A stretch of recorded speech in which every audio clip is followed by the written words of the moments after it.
मेरे पति के देहांत के बाद मैं अपने एक लौटे बेटे के यहाँ रहती थी। मेरी बहू का एक अलग ही रूप मुझे देखने मिला, साथ ही बेटे का भी। दोनों के मन में क्या है मैं अच्छे से जानती हूँ।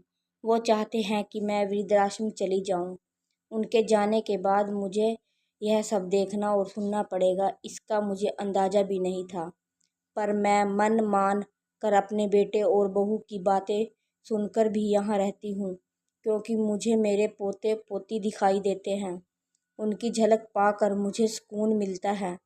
घर के बाहर एक टीन की झोपड़ी में रहती हूँ। मेरी बहू को कोई दिक्कत नहीं हो, इसलिए मैं घर के बाहर रहती हूँ। बेटे ने थोड़ी मेहरबानी की तो टीन की चादर लगवा दी। समय समय पर थोड़ा राशन दे देता है, तो मैं अपना खाना बनाकर खा लेती हूँ। मैंने अपने बेटे को कह दिया है कि मेरी वजह से उन दोनों को कोई प्रॉब्लम नहीं होगी। बस मुझे यहीं रहने दे, इसी घर में मुझे मर जाने दे। मैं बस यही चाहती हूँ। मैं अपने आप को खुशकिस्मत समझती हूँ कि मेरे बेटे बहू कम से कम मेरे लिए इतना तो कर रहे हैं। मेरा बेटा सुबह 9 बजे नौकरी जाता है, बच्चे भी उसी समय स्कूल जाते हैं।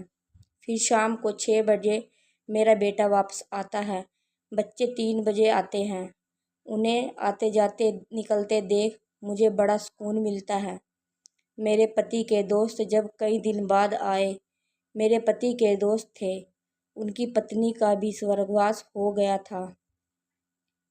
उस समय पर वो हमारे घर आया करते थे। उनसे अच्छे रिश्ते थे। उनका घर हमारे घर से थोड़ी दूर पर था। पैरों में समस्या हो गई थी, ठीक से चल नहीं पाते थे। वो बड़े दिनों बाद मेरे यहाँ आए। मुझे देखकर अच्छा लगा। उनका हाल भी मेरी तरह ही था। बच्चे अब उनसे भी परेशान थे। आकर मेरे पास अपना दुखड़ा रोते थे और उन दिनों को याद करते थे। बुढ़ापा हम जैसों को बहुत रुलाता है। उनकी पत्नी का स्वर्गवास हो गया था और उन्हें चलने उठने की समस्या थी, इसलिए वो अपना खाना भी नहीं पाते थे।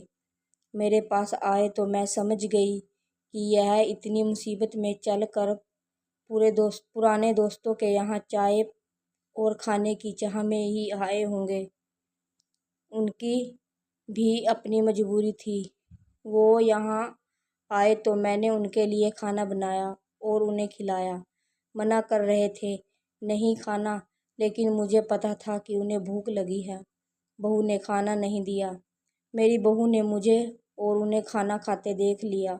वो कुछ भी ना बोली। ऐसे ही वो यहाँ 2-3 बार आए। जब भी वो आते मैं उन्हें खाना खिलाती।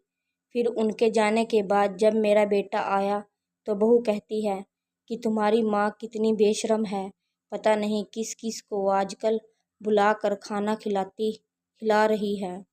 बड़ी मुश्किल से कमाया जाता है और यह लुटाने में लगी है।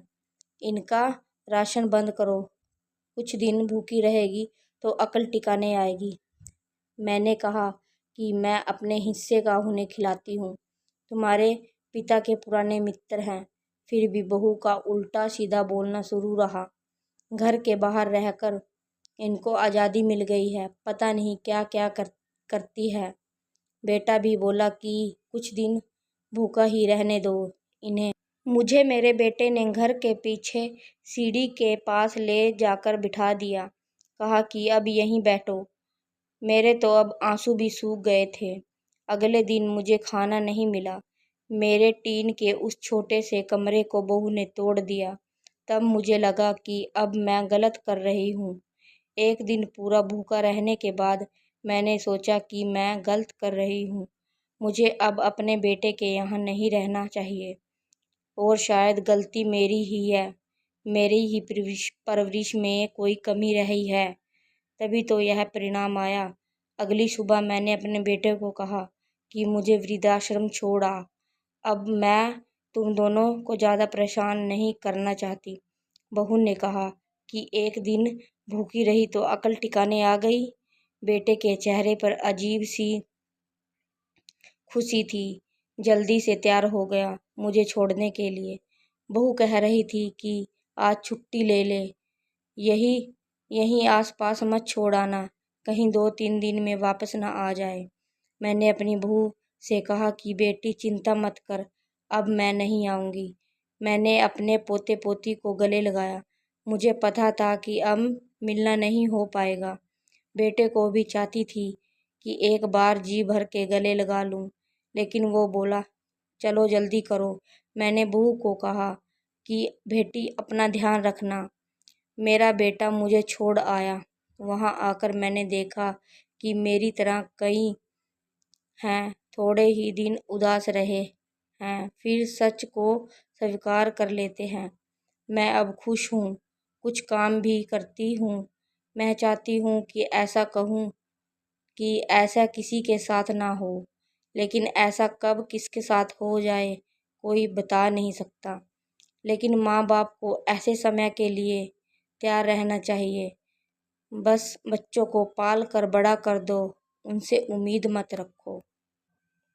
आपको यह कहानी कैसी लगी कमेंट कर हमें ज़रूर बताएं। ऐसी अच्छी कहानियाँ आप यहाँ पढ़ सकते हैं।